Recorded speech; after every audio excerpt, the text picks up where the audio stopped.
biru mujalan rangnu pirthe cukang dugaku karbi punang plangbu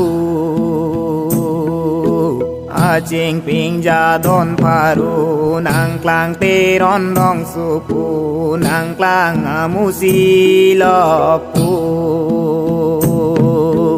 Pirthe cukang dugaku karbi nimro kom keju dam ku nga theng sak papu dam ku nga pak lo papu papu ka deng phong mi chu Lutun kawe det aku judet songsar puri chu karbi kawe luntumu karbi tangrai ka jinsu Pumarang sinasar pu toy non mirjeng mususu karbi kawe luntumu karbi thanon luntemu Pin khát rang si na sar pu nang tum sing mi di jeng re chu pen long mi di jeng re chu nang tum min dar lu nang pu nang lu sing mi di jeng re chu nang lu long mi di jeng re chu mi di jeng par jan jang re su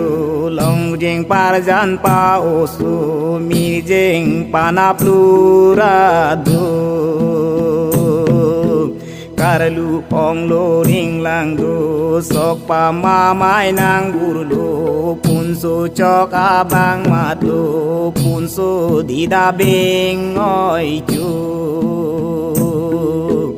nang ju mir jeng mu so hu di long bi kleng sar po nang tu mir jeng mu so nang tum ko na si lo po Hak dun mi jeng mu so long bi chi du kleng sar po pun so chok lo de chok lo sok pam amai si nang lu Sok pam amai nang dun po nang dun mi jeng mu so pin khat long bi chi du po so dar phanderi re cho chi jan ji liya tar so